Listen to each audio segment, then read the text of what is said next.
All right, welcome. We have Miss Kimberly McLemore, who is the Vice President of Education and Community Engagement at the Nashville Symphony. So, welcome and thank you so much for joining us.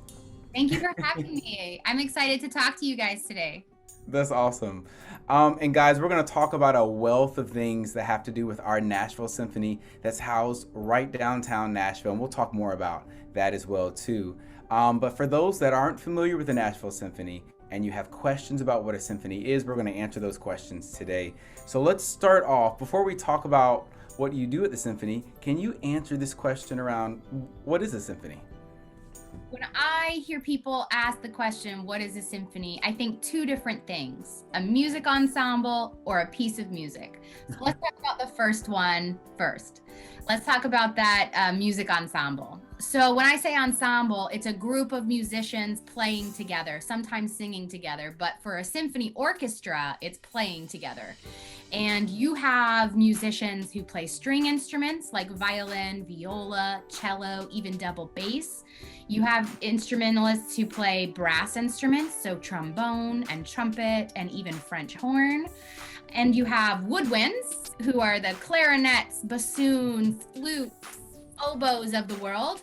And then you have percussionists in the back banging all the drums and auxiliary things that make the clicks and claps. So all of those musicians come together to make the symphony orchestra, and symphony orchestras are known for another thing, which is that they all have a conductor who leads them and makes sure everybody is together. If you see a group of musicians that doesn't have a conductor, that maybe is smaller, that maybe only has 10 or 15 musicians and they just have one of the musicians leading them, it's probably not a symphonic orchestra, it's probably a chamber group. So symphony orchestras are larger, usually anywhere between 70 and 90 musicians, and they have a conductor. Awesome. Wow. I think about that other symphony that I mentioned. A symphony as a piece of music is a work or a composition that someone wrote that has multiple movements or units. Kind of, hey, here's one piece of music and then it's going to stop. Everybody's going to wait. The next movement of music that's going to sound different than the first one.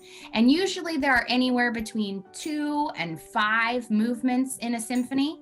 And one thing that makes it called a symphony is that there has to be a sonata form in one of those movements. Sonata form is really characteristic. It goes from A information to B information, back to A information, kind of changed a little bit.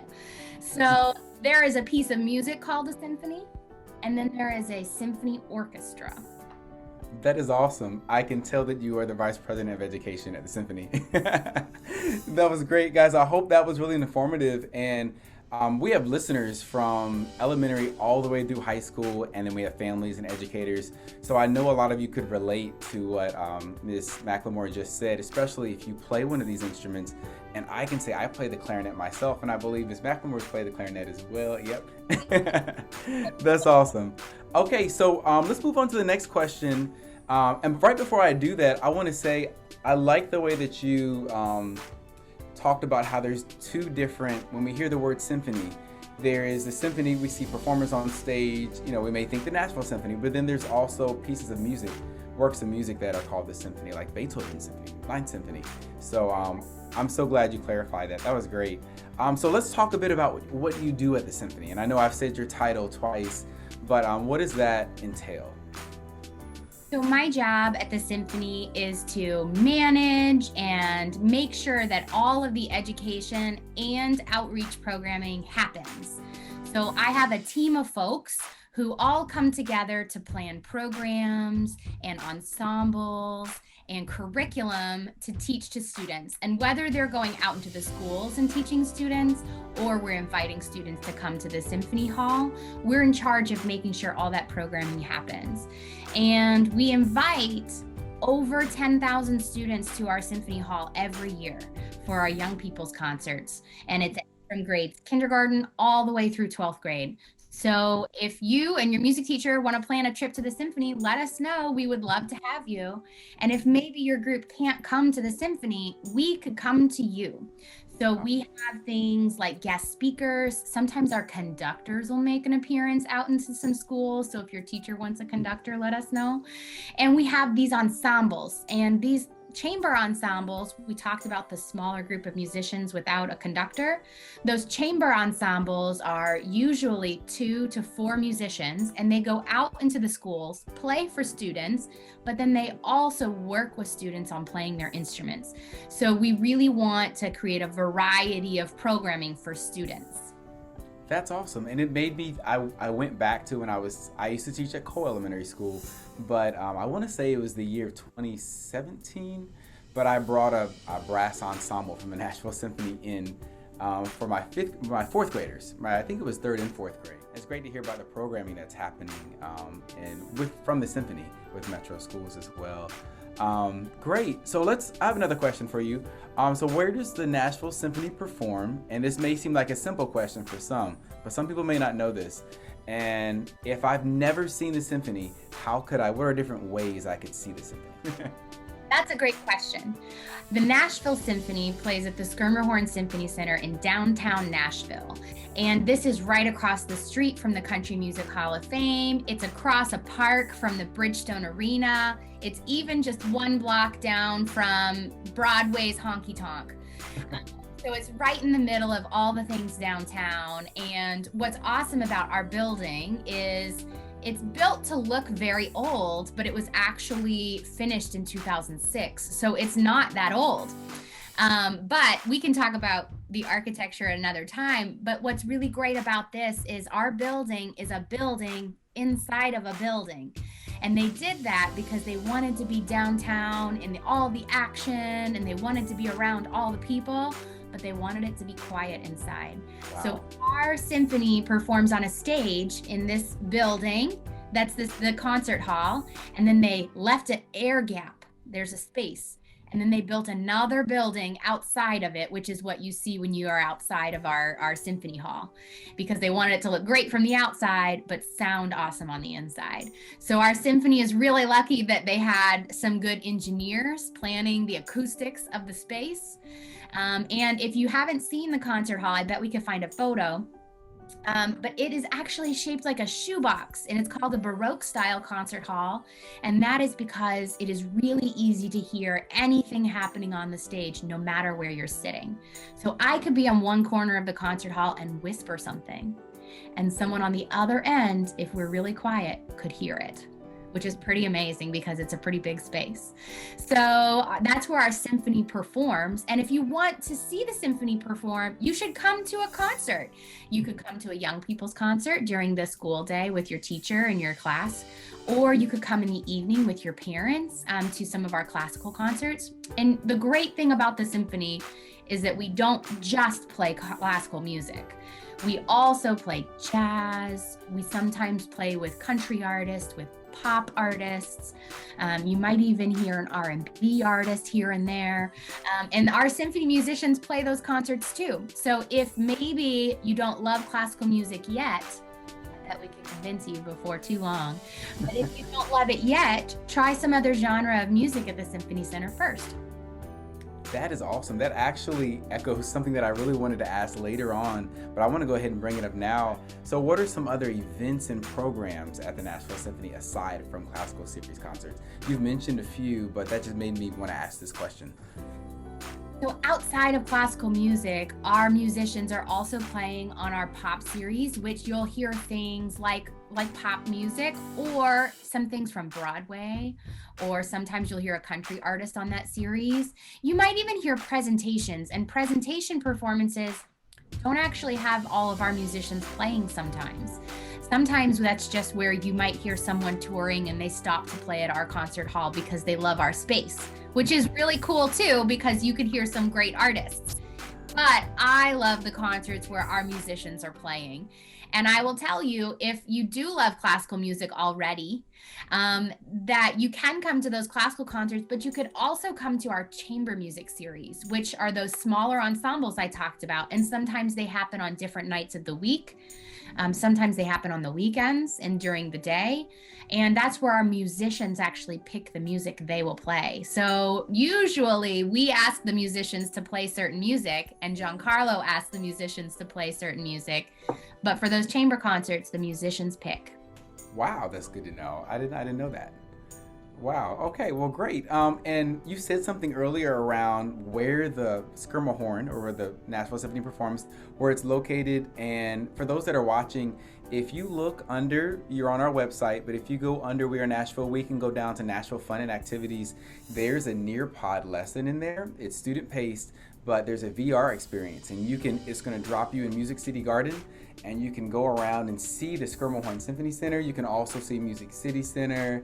You can also see the Country Music Hall of Fame, but you can see where the Skirmahorn is located. So I encourage you to do that. But thank you so much. That was so informative, Symphony. So if I wanted to perform, like if I'm a student right now in school and I see the Nashville Symphony and I want to perform with the symphony, what would I need to do? How could I prepare? Great question. So if you were a student right now and you wanted to play in a symphony orchestra one day, what that would take is you practicing your instrument really, really hard all the time, maybe getting some private lessons, maybe going and doing some clinics or workshops for your lesson, and then eventually getting all the way through high school and graduating and saying, I want to go to college and study music. So all of our musicians on the stage went to college and studied music. Not all of them studied performance, but most of them did. And when you go to college, you can study performance or you can get an education degree, but most of them got that performance degree. And what they did after that degree, some of them said, you know what, I think I'm good enough. I will take an orchestra audition. And they tried to get an orchestra job. Other musicians said, I don't know if I'm quite ready yet. I'm going to go back to school and get another degree in music, and then I'll be ready. So some of our musicians have 2 and 3 degrees in music before they graduated and wanted to take auditions. And once they graduate college, they take an orchestra audition. And an orchestra audition means that you play for a panel, sometimes musicians, sometimes conductors. And they say, we want to invite you here. We want to hear you play. We want to see if you're right for our orchestra. And once they do that, they take hundreds of applicants, because even if there's 1 seat open in a symphony orchestra and 500 people apply, only 1 person gets that job. So it's very hard to get a symphony job, which means you have to practice, practice, practice, and be better than everyone else. Wow. And the musicians that get the job then can sit in that seat until they decide to go to another job, or until maybe they want to take a leave of absence and visit another orchestra.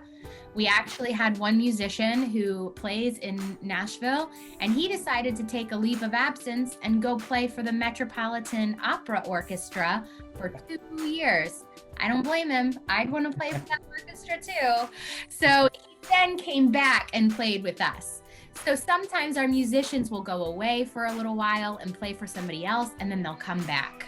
But it's really tricky, and it takes a lot of work to get an orchestra job. What a great response. That's awesome.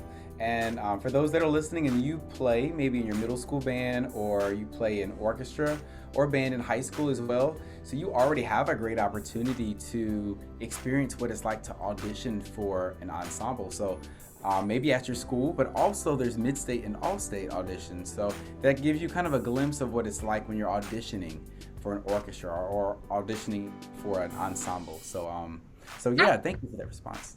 Maybe I should also add, if you're a student right now who says, gosh, I don't know if I can wait to play with the symphony orchestra until I graduate college and get 3 degrees. We do have some programs that let students play with our orchestra. So sometimes we have musicians go out in the schools and play next to musicians in their classroom.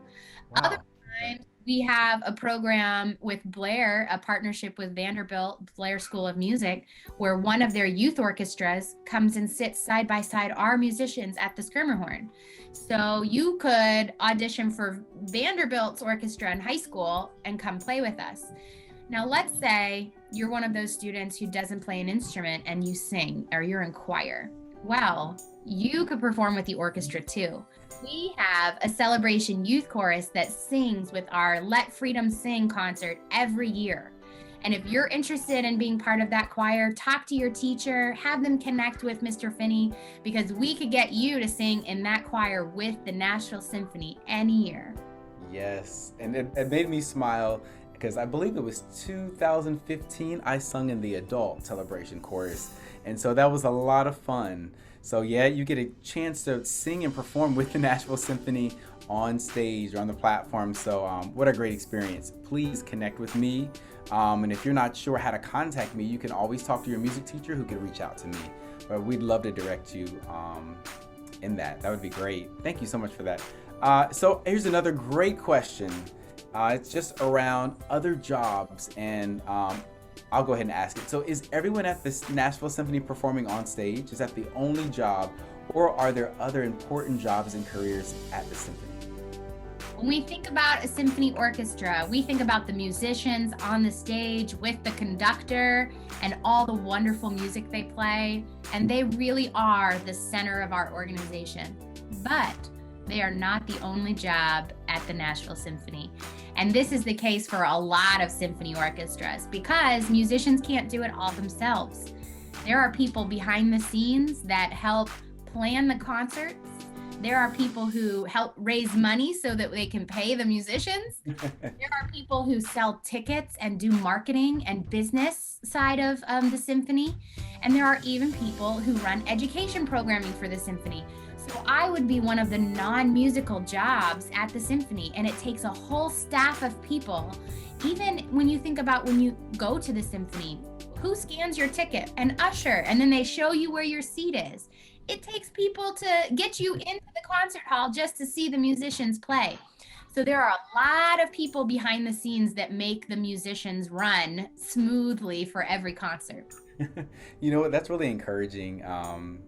So if you're somebody out there and you love the symphony, you love classical music, or you just love being in a concert hall or performance hall, but you don't necessarily want to be on stage, that just affirms that there are other opportunities for you in these venues. So even with the Nashville Symphony, there's a wealth of other jobs and careers that exist behind the stage, okay? Or in front of the stage. That's great. Okay, so I have another great one. So can you talk a bit about the importance of our Nashville community as it relates to the symphony? So how does the symphony's value on its community? It's really important to us that we say we want to be who the Nashville community needs and what they want in a music institution.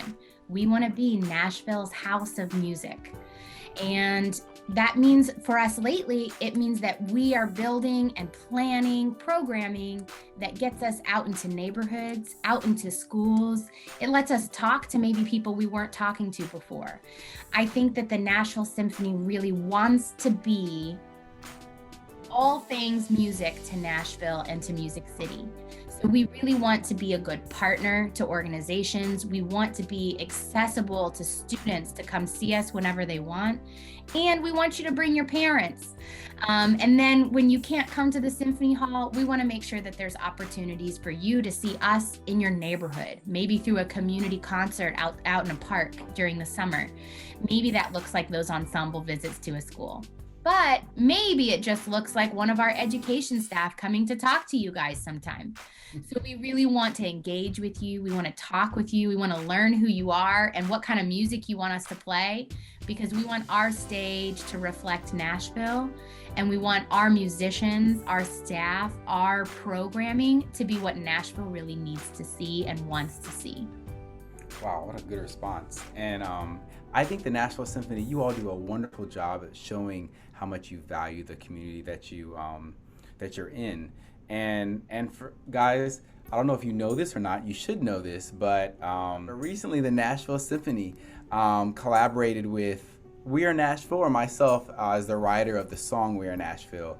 And last year, after the tornadoes and the riots and all the events that took place in 2020, we know 2020 was an interesting year for the world, but especially for Nashville. But we collaborated on a video project, and probably some of you were involved in that video project. but basically speaks to our hearts around our city. And our Nashville Symphony volunteered their time to be a part of that. And you can find that right on this website. You can find it on YouTube, but just type in We Are Nashville. You can type in We Are Nashville, the Nashville Symphony. But it's wonderful to know that our Nashville Symphony, our musicians, the CEO of the Nashville Symphony, you yourself, Ms. McLemore, are willing to, you have such a heart for the community that you're willing to do something like that, volunteer your time. So that's wonderful. And it recently received an Emmy. And that, not that that was the goal or anything. Congratulations to you. Thank you. It's an exciting project. And you know, my favorite thing about that project is that it had students telling the story of Nashville. Yes.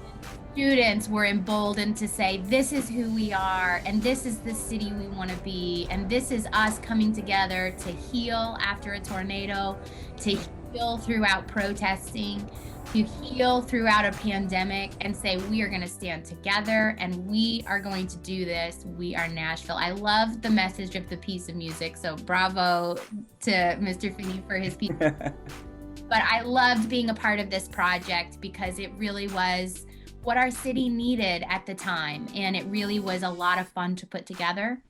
Thank you also to Titus Underwood, who helped coordinate all the musicians on our side, really push that project forward. So congratulations to all of you who were in that video. It was really exciting to see your work elevated through an Emmy Award. Congratulations. That's awesome. Oh, well, speaking about community, speaking about education, this next question is on music education. So, why do you believe music education, so at its heart, the value of music placed in our education, our students' education, why is that valuable? You know, when you talk to a lot of people about why music education is important, they're going to talk to you about the connection between the data and how being a part of music really does make you better in other subjects. And our students are the smartest ones, and all those things are true. All of them are true. But for me, music education is important because it creates a community and a sense of place where every student, no matter who they are, no matter where they come from, no matter how long they've done music, they can make music together. They can express themselves through something other than words sometimes. I know vocalists often use words, but they can express themselves and have a community of people who understand that expression through music. So I think I love the academic side of music. I'm a music nerd. Give me some music theory. Let's analyze a score. Let's learn about a composer. But I love more the community of people that I've met through music. Wow, I can totally agree. And it made me, I literally went back to performing I also perform in ensembles around Nashville too. We've been socially distanced, so it hasn't happened in a couple months. But even back to school, like if we had differences, like with peers or whatever, or you felt you had an odd against someone, when you all came together in band and you were making music together, it's like that went away. It was all about what we're making and the goal of making music. And so those differences went away. So it really speaks to the community that's created. And I had a music producer that spoke to music community as well earlier this week. But yeah, it's something about the community that's created through music education. So I'm glad I like the angle you took at that with that. That was great. Okay, so let's talk. We're gonna talk to our younger selves, or just talk to some of our. We have two more questions for you. So since we have learners that are like all the way down to elementary, so we may even have some kindergartners that are watching us, all the way up to high school, and of course beyond. If we could speak to our younger selves, what's a bit of advice you would have for you or for any of our younger listeners? If I had advice for some of our student musicians listening, I would tell you to be brave. You know, when there's that drum circle set up in general music class, go and do it. Be brave and take the solo and give something a try. And if it doesn't work, we'll try again next time. If that's you in middle school choir and you're afraid to sing out and be a leader in your section because you might stand out too much or you're not sure you're doing it right, be brave and sing out and express yourself. If that's you in high school orchestra and you're playing your violin and you're not sure, I don't know, I can't practice, I don't take it home, commit to it. Be brave, give it a shot. What's the worst that can happen is you mess up and have to do it again. Or someone might say, that wasn't right. And then you could say, at least I tried, you try now. I think that if I had been more brave as a student, really willing to jump out and try new things with music, I would have learned a lot faster. I would have had a bigger community of people around me saying, let's work on this together. So I encourage you to be brave, but I would also encourage you to help other people. So if maybe you see someone who was brave, who made a mistake, or who isn't quite getting it, go help them. Go help them figure out how to do it right. Go help them and say, I don't know how to do this either, but we're going to do it together. Be encouraging to people and be a brave musician. Wow, that's great. Oh, I love that. It took me back again. I was back as a kid. I was back in music class, but I can totally relate. If I would have stepped out, if I was just brave in so many situations, who knows where I would be. Or I know I can say as an adult, I have taken that advice. I can definitely see myself. I hear in my head, if I don't try, I'll never know. And so even with this program, guys, if I'd never launched out in 2017 with a bunch of music teacher friends, and if we didn't launch this program, We Are Nashville, I wouldn't have met all the great people that I've met, and I wouldn't have met a lot of you that I've met, but we wouldn't even be here today. So I totally agree with that. So be brave, step out. So that's great. Wonderful. Well, I have one last question for you. The name of this event, and we're virtual this year, is We Are Nashville. So when you hear the phrase We Are Nashville, what does that mean to you? The phrase We Are Nashville means that we are coming together as a community to lift each other's voices and to really build together through music. I think that kind of goes back to that idea of helping other people and being brave musicians. When I hear the phrase, We Are Nashville, I think of people coming together and saying, this is who we are and this is what we want to be. We want to be Music City. So that's what that means to me. Oh, that's wonderful. I love hearing the different diverse answers to that question. And I like just asking it just flat out like that. So there's no context, just what does We Are Nashville mean to you? But that was awesome. Thank you so much. And guys, I really hope you've been encouraged from today's conversation. I definitely hope you've learned something. Of course, that's why we're here. But I hope you've really been encouraged from hearing from Ms. McLemore, especially if you're an aspiring musician, or maybe you're a brand new musician, or maybe you're about to graduate and you want to study music in college. I hope this conversation has encouraged you. Please come down to the Skirmahorn, check out the Nashville Symphony once the doors are back open. But you can always go on YouTube and check out the Nashville Symphony. The Nashville Symphony has a YouTube channel, and there's a wealth of resources on our website that you can immerse yourself in as well. So that's everything. Thank you so much for joining us, Ms. McLemore. And guys, you're welcome. And guys, have a great day.